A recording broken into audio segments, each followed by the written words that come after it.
श्री राधे मित्रों, आज हम बात कर रहे हैं लग्नेश के बारे में। ये लग्नेश होता क्या है? लग्नेश वो होता है जिस समय बच्चे का जन्म होता है तो हम पूछते हैं कि बच्चे का जन्म लगभग सुबह 6 बजे के आसपास हुआ है। तो हमको ये देखना होता है कि सूर्य किस राशि में उदय हो रहे हैं।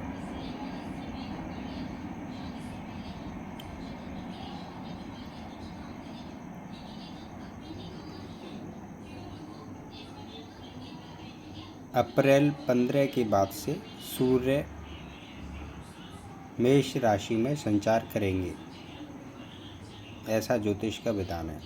अब वो 15 तारीख से 16 या 17 तारीख भी हो सकते हैं। तो हम कहेंगे सुबह के समय में सूर्य मेष राशि में संचार करेंगे।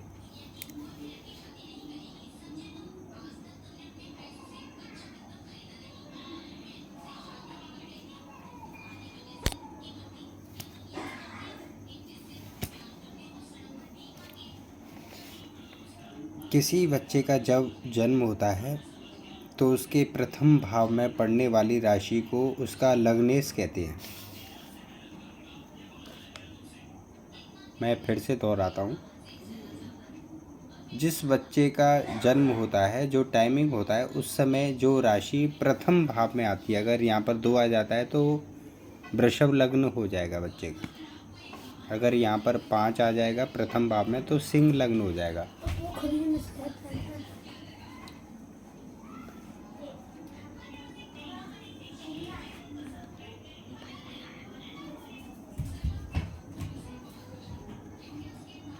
अगर यहाँ पर 8वीं राशि होगी तो वृश्चिक लग्न होगा।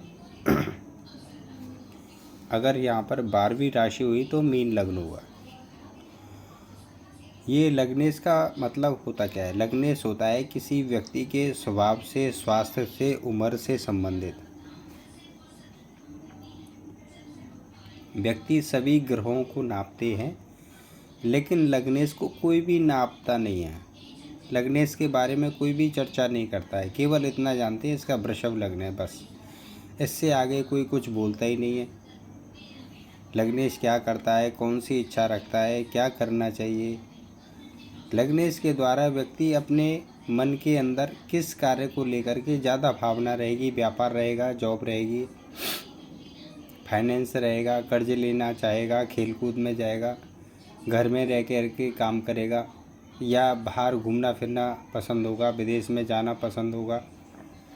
ऐसे हम बहुत सारी बातों को लेकर के विशेष ज्ञान प्राप्त कर सकते हैं। यह ज्योतिष सीखने का भी तरीका हो सकता है और स्वयं की पत्रिका जानने का भी तरीका हो सकता है। लग्नेश की परिस्थिति डिग्री के ऊपर भी निर्भर करती है। जब किसी भी व्यक्ति की डिग्री लग्नेश की कमज़ोर होती है, जैसे कि 5 डिग्री है, 7 डिग्री है, तो वह लग्नेश कमज़ोर माना जाता है या बाल अवस्था का माना जाता है। लगभग ऐसा कहते हैं कि मान के चलिए यहाँ पर मेष लग्न है। मेष लग्न के स्वामी हुए मंगल।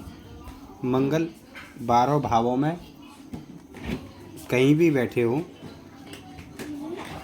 और वह 6 डिग्री के हैं, तो ऐसे मंगल बाल अवस्था के कमज़ोर माने जाएंगे।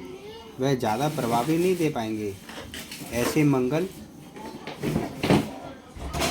इच्छा तो रखेंगे काम करने की, जितनी जल्दी इच्छा भी रखेंगे उतनी जल्दी काम को छोड़ करके भी भागेंगे। इसको कहेंगे बाल अवस्था का मंगल। अब लग्नेश का जो स्वामी है उसकी डिग्री अगर 6 से 12 है तो ऐसे कहेंगे युवावस्था। ऐसा युवावस्था वाला मंगल या कोई भी ग्रह हो, वो अपना क्षमता प्रदर्शन करने के चक्कर में रहेगा हमेशा, और बहुत जल्दी काम करने की इच्छा रहेगी। तत्क्षण किसी भी बात को जान लेने की इच्छा रहेगी, तत्क्षण किसी भी डिसीजन को लेने की इच्छा रहेगी। ऐसा 6 से 12 डिग्री का युवावस्था का ग्रह होता है लग्नेश। अगर किसी लग्नेश की डिग्री 12 से 18 वर्ष है तो ऐसा पूर्ण युवा वाला लग्नेश माना जाएगा। ऐसा लग्नेश पूरी बात को जानता है, सोचता है और नियम कानून के अनुसार पूर्ण प्रभावी होकर के सही से काम करता है। मैं इस अपनी वीडियो में कई बातों को जोड़ करके समझाने की कोशिश करता हूँ। पहली बात तो मेरे को कोई फ़र्क नहीं पड़ता कोई मेरी वीडियो को अच्छा कहे या बुरा कहे, जिसको जो कहना है वो कहो, लेकिन मेरी जानकारी केवल इतनी महत्वपूर्ण होनी चाहिए कि किसी व्यक्ति को अपने बारे में सही से नॉलेज हो जाए और एक आसान तरीके से ज्योतिष के बारे में नॉलेज हो। क्योंकि ज्योतिष की नॉलेज ऐसी होती है कि 36 प्रकार के लोग हैं तो 36 प्रकार की बातें कह देते हैं।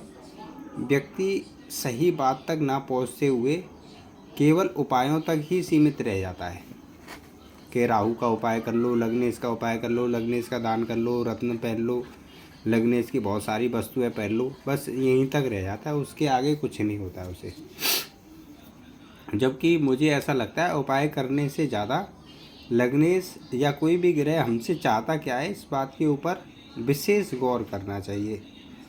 सभी ज्योतिष कह देते हैं आपका भाग्योदय होने वाला है, वृषभ राशि में शुक्र चल रहे स्वयं राशि के, आपके राजयोग करा देंगे। अरे जिनके शुक्र जिनकी पत्रिका में कम डिग्री के होकर के बैठे हैं, चाहे उनकी शुक्र की महादशा ही क्यों ना चल रही हो तो भी लाभ नहीं देंगे। अगर वो शुक्र राहु के साथ बैठे हैं तो मालूम पड़ा कि राहु की महादशा तो अच्छी जाएगी पर शुक्र की दशा अंतरदशा सब बेकार जाएंगी। बड़े बड़े ज्योतिषियों की भविष्यवाणियाँ बिगड़ जाती हैं। तो इसलिए हमें सबसे पहले किसी भी ग्रह की डिग्री को और उसके ऊपर कितने पाप ग्रहों की नज़र है, वो अपने मित्र के राशि में बैठा हुआ है या शत्रु की राशि में बैठा हुआ है, इन बातों को बारीकी से जान लेने पर हम अपने ग्रहों को बहुत आसानी से सुधार सकते हैं, अन्यथा नहीं। अगर किसी भी ग्रह की डिग्री 18 से 24 वर्ष हो तो ऐसा व्यक्ति प्रौढ़ अवस्था का ग्रह कहलाता है। प्रौढ़ अवस्था के ग्रह होते हैं पहले सोचते हैं, समझते हैं, फिर युक्ति पूर्वक काम करते हैं और काम करने लगते हैं तो उसको पूर्ण करने की पूरी कोशिश रहती है, समझने की पूरी कोशिश रहती है। ऐसे ग्रहों को प्रौढ़ अवस्था वाला कहते हैं जो लगभग 18 से 24 डिग्री के होते हैं। और जो 24 से 30 डिग्री के बीच में होते हैं ग्रह या लग्नेश, ऐसे लग्नेश को अपन वृद्ध अवस्था वाला लग्नेश कहते हैं। बहुत लेट सोचना, बहुत लेट जानना किसी भी चीज़ को, और फिर बहुत जल्दी थक जाना, काम करने के साथ साथ बहुत जल्दी थक जाना, ऐसा मृत अवस्था वाला लग्नेश कहलाता है। जिन लोगों का भी इस समय, मैं ये गारंटी से कहता हूँ, इस समय मीन लग्न चल रहा है या धनु लग्न है, जिनका जन्म कुंडली में इस समय लग्नेश उनके अस्त हैं, तो इस समय की अवस्था उनकी थकावट वाली, लेट सूचना वाली, लेट समझने वाली, बहुत कुछ उनके सिम्टम्स इस समय आ रहे हैं। किनके? धनु या मीन लग्न वालों के। ठीक है जी। जिनकी मिथुन या कन्या लग्न है उनके अपनी फैमिली में अपने पार्टनर के साथ में व्यवहार कमज़ोर नज़र आएंगे। ये 101% उन्हें ऐसा लगेगा मेरा पार्टनर सहयोग नहीं कर रहा है या बीमार पड़ा हुआ है या कमज़ोर हो गया है, उन्हें ऐसा लगेगा क्योंकि बृहस्पति कमज़ोर है, अस्त होकर के चल रहे हैं इस वक्त। ठीक है जी। तो जो ग्रह वृद्ध अवस्था में पहुंच जाते हैं या 0 से 2 डिग्री या 29-30 की डिग्री पर पहुंच जाते हैं, ऐसे मृत ग्रह कहलाते हैं। अगर लग्नेश आपकी मृत अवस्था में है, बहुत लास्ट वाली डिग्री में है, 24 डिग्री से ऊपर है, 29-30 या 0-1-2 डिग्री के आसपास है, तो ऐसे ग्रह मृत अवस्था वाले ग्रह हैं, लग्नेश हैं। ऐसे ग्रहों के लिए जप कराए जाएं यज्ञ कराए जाएं, तर्पण कराए जाएं विधिवत एक अच्छे व्यक्ति के द्वारा। आपकी कहाँ तक नॉलेज है, आप किस पर विश्वास करते हैं, यह अलग व्यवहार है। आप ज्योतिषीय ज्ञान किसी और से ले रहे हैं, जब किसी और से करा रहे हैं तो यहाँ पर आप गलत हैं। जब आपको कोई व्यक्ति सही राय दे रहा है तो उसी से अपना कार्य कराने की पूर्ति की कोशिश करें।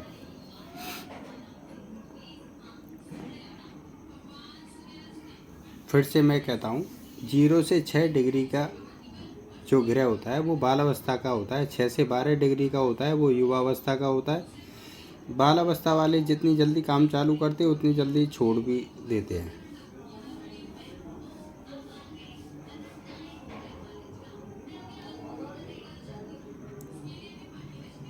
युवा और कुमार अवस्था वाले जो ग्रह होते हैं 6 से 12 और 12 से 18 लगभग, ऐसे कुमार अवस्था वाले ग्रह बहुत ज़ोर शोरों से काम शुरू करेंगे, मेहनत करेंगे, आगे जाएंगे और भी आगे बढ़ जाते हैं, क्योंकि इनका लग्नेश मजबूत होता है। मजबूत लग्नेश मतलब 20 डिग्री तक उसको पूर्ण प्रभावी माना गया है किसी भी ग्रह को। हम यहाँ पर लग्नेश की बात कर रहे हैं, प्रथम घर के स्वामी की। अगर हमारे कुंडली में लग्नेश मजबूत है तो हम ही सभी राजयोगों का लाभ ले सकते हैं, सभी महादशाओं का आनंद उठा सकते हैं, उन्हें अपने हिसाब से थोड़ा बहुत सही कर सकते हैं। जब लग्नेश ही कमज़ोर होता है, मृत अवस्था में होता है, 6ठे 8वें घर में होता है, पाप ग्रहों से पीड़ित होता है, तो ऐसे व्यक्ति के जीवन में बहुत अच्छा होने के बाद, बहुत अच्छे घर में जन्म लेने के बाद भी उसको कष्टों से गुजरना पड़ता है। अब हम बात करते हैं, अगर किसी भी व्यक्ति का लग्नेश प्रथम भाव में है तो उसका आत्मविश्वास बहुत अच्छा रहेगा, परंतु उसकी डिग्री सही होनी चाहिए। जब लगन भाव का स्वामी प्रथम भाव में ही बैठा होगा तो ऐसे व्यक्ति का आत्मविश्वास बहुत अच्छा होगा, समाज में पूजनीय होगा, सम्मानजनक बातों को ज़्यादा करने वाला होगा। ऐसे व्यक्ति जॉब करना पसंद नहीं करते, दूसरों को जॉब देना पसंद करते हैं। स्वयं नौकरी करना उन्हें पसंद नहीं होता। अगर प्रथम भाव में सूर्य बैठा हुआ है तो ऐसा व्यक्ति राजा के समान प्रभाव रखने वाला, हर किसी के सामने नहीं झुकेगा, सोच समझ के झुकेगा। जब किसी को श्रेष्ठ समझेगा तो ही उसके आगे झुकेगा, बाकी सभी के समांतर रहेगा। जिनके प्रथम भाव में चंद्रमा होते हैं ऐसे व्यक्ति चंचल चितवन होते हैं, शांत शीतल स्वभाव के होते हैं, परंतु धोखेदायक स्थिति उनके अंदर ज़्यादा रहती है।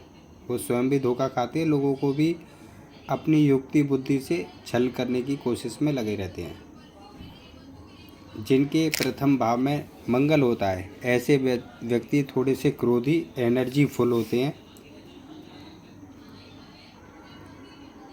28 वर्ष की अवस्था तक ऐसे व्यक्ति क्रोध में ही फंसे रहते हैं, करते बहुत जल्दी हैं। हर काम ताकत के बल पर और फुर्ती से निपटाने की उनकी क्षमता रहती है, परंतु जिनके मंगल प्रथम भाव में हो उन्हें अगर अच्छा सहयोगी, अच्छा गुरु, अच्छा पार्टनर मिल जाए तो उस ताकत का इस्तेमाल बहुत अच्छे ढंग से और डेवलपमेंट में लगा सकते हैं। जिनके प्रथम भाव में बुध हो ऐसे व्यक्ति बोलने में चतुर, समझदार, ज्ञानी, लेखन कला में प्रवीण, हंसमुख माने गए। सामने वालों का दिल जीत लेने की कला बुध ग्रह वालों में होती है, जिनके लग्न भाव में बुध ग्रह होते हैं।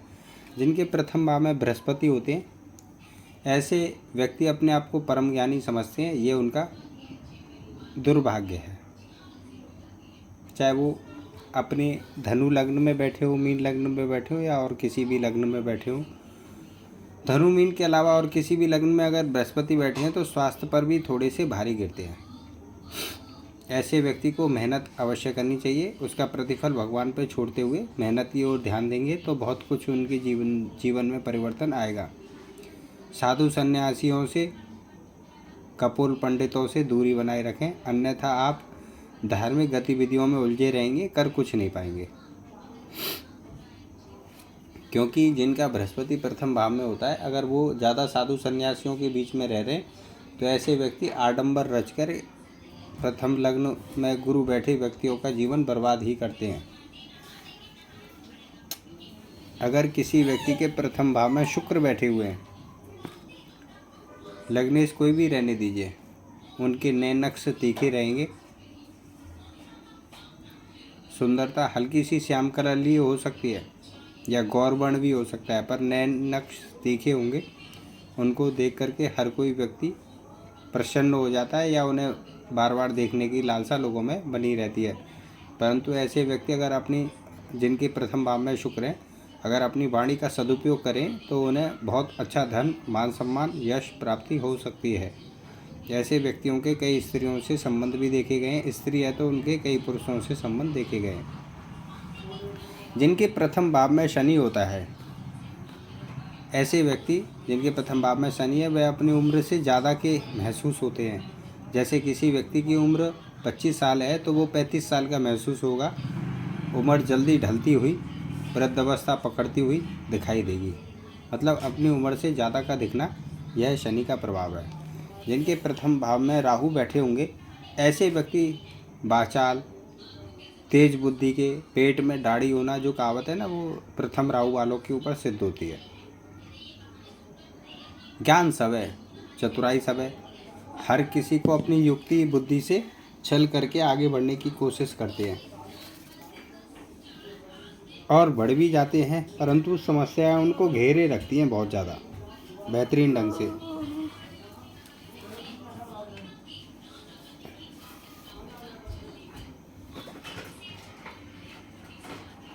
प्रथम राहु वाले व्यक्ति आंख बंद करके जिस पे भी विश्वास रखते हैं, ऐसे व्यक्तियों के द्वारा छले जाते हैं। राहु प्रथम वाले व्यक्तियों से कहूँगा, समझदार व्यक्ति को, योग्य व्यक्ति को जाति से ना परखें, उसके व्यवहार से परखना सीखें। जो कड़वा बोलता होगा वो अवश्य आपके सुख दुख में अति सहयोगी होगा। ज़्यादा मीठा बोलने वाले हमेशा घातक परिणाम आपके जीवन में लाएंगे। सावधान है। जिनके प्रथम भाव में केतु होता है, ऐसे व्यक्ति मन चले होते हैं, कभी आज है कल नहीं है। अगर किसी चीज़ के पीछे पड़ गए तो कुतुब मीनार पर चढ़ जाएंगे। मन खराब हो गया तो करेंगे ही नहीं। मन चंचलता और निर्णय ना लेना, और निर्णय भी लेते रहें तो बार बार बदली होते रहना, ऐसा केतु प्रभावित व्यक्ति के अंदर देखा गया है। लग्नेश में केतु होना अपने आप में दुर्योग भी है, सुयोग भी है। हमारा लग्नेश मजबूत होना चाहिए, लग्न भाव का स्वामी मजबूत होना चाहिए, पाप ग्रहों से भी हम लाभ ले सकते हैं। जिनका प्रथम भाव का स्वामी प्रथम भाव में हो, ऐसे व्यक्ति प्रभावी, पर्सनैलिटी में बहुत तेज, एनर्जीफुल, चतुर, क्षमतावान और मजबूत होते हैं। अगर प्रथम भाव का स्वामी लग्नेश द्वितीय भाव में आ जाता है तो ऐसे व्यक्ति, अगर मंगल है, सूर्य है, शनि है, अगर लग्नेश हमारा सिंह है तो सूर्य आ जाएगा, मेष और वृश्चिक है तो मंगल आ जाएगा, अगर मकर कुंभ है तो शनि आ जाएगा। ऐसे व्यक्तियों ने अपनी वाणी पर संयम रखना चाहिए, बोलते समय ध्यान देना चाहिए, किसी भी व्यक्ति का दिल ना दुखे। अगर आप मार्केटिंग लाइन में या अन्य किसी भी फील्ड में, राजनेता हैं, पुलिस विभाग में हैं, तो आपके वाणी के अंदर पहले से ही इतना तेज प्रभाव है कि हर व्यक्ति आपकी वाणी के आगे टिक नहीं सकता। परंतु फिर भी अपनी वाणी से लोगों को सताते ना हुए डायरेक्शन देंगे तो बहुत ही ज़्यादा अच्छा रहेगा। लोग आपके पास हाथ जोड़ करके ही आएंगे और आपसे डायरेक्शन मांगेंगे और बेटर फल आपको मिलता रहेगा। अपने अहम को थोड़ा सा कम रखें तो आपको धन की प्राप्ति होती रहेगी। अगर यहाँ पर सौम्य ग्रह बैठे हों, प्रथम लग्नेश जैसे कि मिथुन कन्या हो, तुला हो, वृषभ हो, और वह द्वितीय भाव में बैठ जाएं तो उन्हें धन की प्राप्ति वाणी के द्वारा, सुंदरता के द्वारा, विद्याओं के द्वारा होती रहती है। अचानक धन प्राप्ति भी होती रहती है और लग्नेश मजबूत होने पर अचल संपत्ति के भी योग बनते हैं, पैतृक संपत्ति के भी योग बनते हैं। अगर जब लग्न भाव का स्वामी तीसरे भाव में बैठ जाए, अगर पाप ग्रह है और तीसरे भाव में बैठ जाए तो ऐसा व्यक्ति अपने बाहुबल के द्वारा बड़े बड़े कामों को कुछ ही समय में करके और अच्छा धन प्राप्त कर सकता है। अगर सौम्य ग्रह है तो ऐसे व्यक्ति दूसरों की नौकरी करके और समझदारी पूर्वक अपने भाग्य को बढ़ा सकते हैं, क्योंकि सौम्य ग्रह अपना क्षमता दिखा नहीं पाते, उन्हें दूसरे व्यक्तियों की सहायता चाहिए होती है। और मैंने देखा है कि पाप ग्रह जैसे कि सूर्य है, मंगल है, शनि है, राहु है, केतु है, पाप ग्रह जब तीसरे भाव में बैठते हैं तो भाई बहन को, रिश्तेदारों को तकलीफ़ बहुत होती है। कौन से रिश्तेदार? जो इस व्यक्ति की सहायता करेंगे, ऐसे व्यक्ति को, रिश्तेदारों को तकलीफ़ होगी या भाई बहन को अवश्य तकलीफ़ होगी। अगर लग्न भाव के स्वामी चौथे भाव में बैठ जाएं,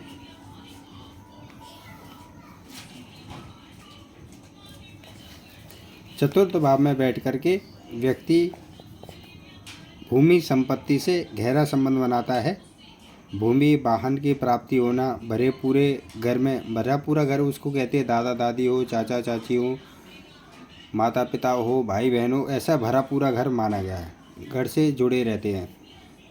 यहाँ लग्न 10वें भाव में देख रहे हैं, व्यापार नौकरी में उन्नति करते हैं, भूमि भवन से लाभ होता है, माता का विशेष सहयोग इन पर रहता है।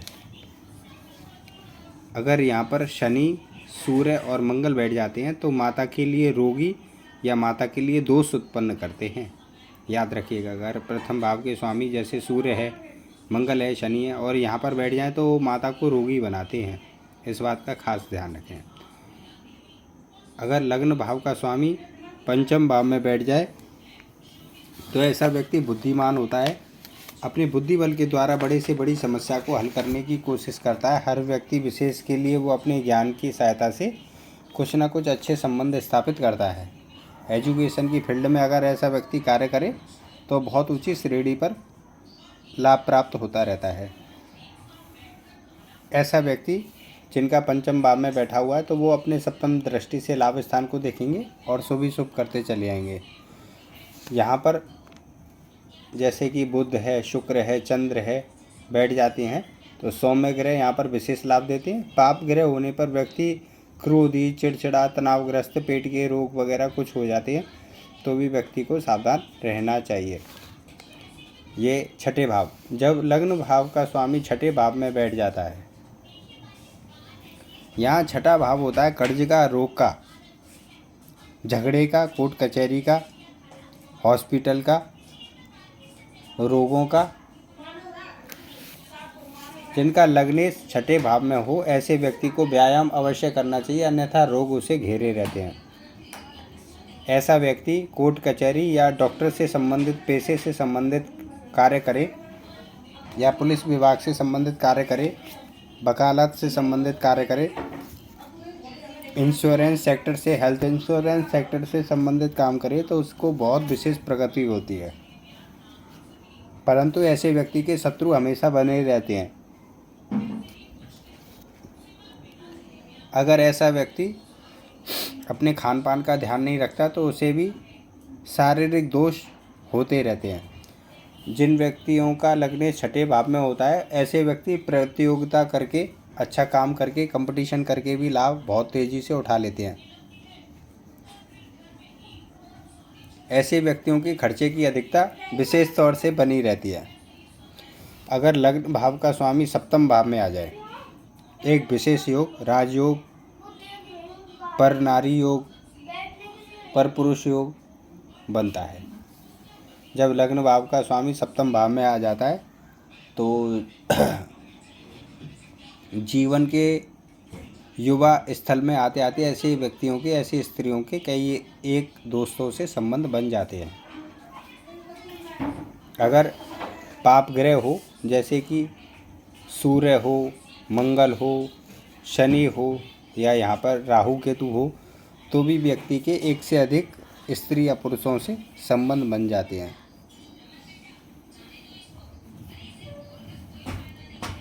ऐसा व्यक्ति जिनका लग्न सप्तम भाव में बैठा हो, ऐसा व्यक्ति व्यापार करने की इच्छा रखता है, चाहे होलसेल व्यापार हो या रिटेल व्यापार हो, पर व्यापार करने की इच्छा विशेष रहती है। ऐसा व्यक्ति बहुत ज्ञानी होता है, व्यापार में नाम कमाता है। परंतु पाप ग्रह जब अगर सप्तम भाव में, लग्नेश पाप ग्रह सप्तम भाव में बैठ जाता है तो ऐसे व्यक्ति के विवाह में 2 विवाह का योग, कोर्ट कचहरी या पत्नी से या ससुराल से विवाद होना, यह भी होता रहता है। हम बात करते हैं जब लग्नेश 8वें भाव में बैठ जाए।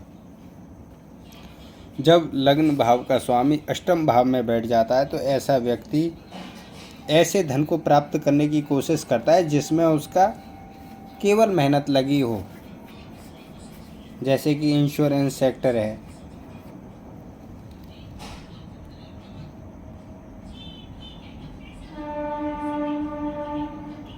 आज हम देखते हैं तो ट्रेडिंग वगैरह का कार्य है। ऐसे व्यक्ति तंत्र मंत्र में भी नज़र आते हैं या पूजा पाठ धार्मिक कार्यक्रम करते हुए भी नज़र आते हैं। ऐसे व्यक्तियों को ससुराल से भी विशेष धन की प्राप्ति होती है जिनका लग्नेश अष्टम भाव में बैठा हो। परंतु यहाँ पर यह देखना आवश्यक है कि अष्टमेश भी मजबूत होना चाहिए और लग्नेश भी मजबूत होना चाहिए, अन्यथा लाभ की आकांक्षा बनी रहती है पर लाभ होता नहीं है। ऐसा व्यक्ति जिनके अष्टम भाव से संबंध रहते हैं तो ऐसे व्यक्तियों के छठी इंद्री का ज्ञान बहुत विशेष होता है। इन्हें योग, ध्यान योग, मेडिटेशन आदि में भी विशेष लाभ होता है। ईश्वर की कृपा इनसे कहीं ना कहीं किसी न किसी तरीके से जुड़ी रहती है। अष्टम भाव में बैठे हुए बृहस्पति ऐसे व्यक्ति को बार बार बचाते रहते हैं, ज्ञान के द्वारा, पूजा पाठ या धार्मिकता के द्वारा। अगर अष्टम भाव में शनि बैठ जाएं तो ऐसे शनि जिंदगी में संघर्ष बहुत ज़्यादा कराते हैं और व्यक्ति ईमानदार हो तो उसकी संतानों को राजयोग प्रदान करते हैं शनि। ये एक विशेष बात है जिसे समझने के लिए हमें किसी की पत्रिका के ऊपर विशेष गौर करना पड़ेगा। पंचमेश का, सप्तमेश का, तो उनकी जो भी प्रथम या द्वितीय संतान का कोई ना कोई संबंध बनता होगा, उन्हें लाभ होगा। जब लग्न भाव का स्वामी भाग्य भाव में आकर बैठ जाता है, जब लग्न भाव का स्वामी भाग्य भाव में आकर के बैठ जाता है तो ऐसा व्यक्ति धार्मिक गतिविधियों से, चैरिटी करने से या किसी धार्मिक संस्था से जुड़ने से सौभाग्य की वृद्धि होती है, धन भी प्राप्त होता है, मान सम्मान भी प्राप्त होता है। मैं ये नहीं कहूँगा कि मंदिर बनाने से धन प्राप्त होता है। ऐसा व्यक्ति भाग्यशाली कहा गया है। वे अपने पराक्रम से और भाग्य के सहारे बहुत जल्दी प्रगति करता है। ऐसे व्यक्ति अच्छे सलाहकार होते हैं, बहुत अच्छी सफलता इनके हाथ रहती है, दूसरों का भी भला करते हैं और अपना भी भला करते हैं। जिनका लग्नेश नवम भाव में होता है केवल वह पाप ग्रहों से पीड़ित ना हो। अब हम बात करते हैं जब लग्नेश दसम भाव में हो। दसम भाव में बैठा व्यक्ति नौकरी या व्यापार दोनों में भी श्रेष्ठ लाभ दे सकता है। ऐसे व्यक्ति प्रशासनिक क्षेत्र में या सरकारी क्षेत्र में किसी न किसी प्रकार से जुड़ जाते हैं। अगर किसी व्यक्ति का लग्नेश मजबूत होकर के दसम भाव में बैठा है और चतुर्थ भाव को देख रहा है तो जमीनी व्यापार में भी व्यक्ति को फायदा होता हुआ नजर आता है। ऐसे व्यक्ति को भूमि वाहन की प्राप्ति अपनी माता के द्वारा होती रहती है। अगर किसी व्यक्ति का लग्नेश एकादश भाव में विराजमान हो, एकादश में बैठे हुए लग्नेश व्यक्ति की धन की कमी नहीं होने देते। ऐसा व्यक्ति रात और दिन धन की चिंता करता रहता है। ऐसे व्यक्ति जिनके लग्नेश धन भाव में, लाभ भाव में, 11वें एकादश भाव में बैठे हुए हैं, ऐसे व्यक्ति पंचम भाव को भी देखते रहते हैं। संतान की चिंता या एक्स्ट्रा अफेयर उनकी ज़िंदगी में कहीं ना कहीं जुड़ा ही होता है। जब किसी व्यक्ति का लग्नेश द्वादश भाव में चला जाए, जन्म का लग्नेश द्वादश भाव में विराजमान होता है तो ऐसे व्यक्ति की खर्चे की अधिकता रहती है। उसे यात्राएं बहुत पसंद रहती हैं। कर्जा लेना भी उसके जीवन में बार बार होता है।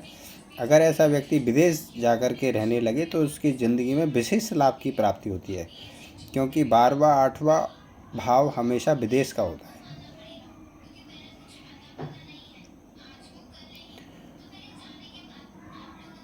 यहाँ पर हमें खास ध्यान रखना है कि लग्नेश की डिग्री क्या है, वो किस नक्षत्र में बैठा है और उसके ऊपर पाप ग्रहों का प्रभाव कितना है, तो हम इस कार्य को बहुत अच्छे ढंग से फलित कर सकते हैं। जो भी व्यक्ति अपना कोई भी प्रश्न पूछना चाहते हैं तो हमें एक प्रश्न के लिए यूट्यूब चैनल पर डाल सकते हैं। हम समय मिलने पर आपके एक प्रश्न का उत्तर अवश्य देंगे। पूरी पत्रिका अगर आप दिखाना चाहते हैं, एनालाइज करवाना चाहते हैं, तो आपको कुछ फीस अवश्य ही पे करनी होगी। श्री राधे।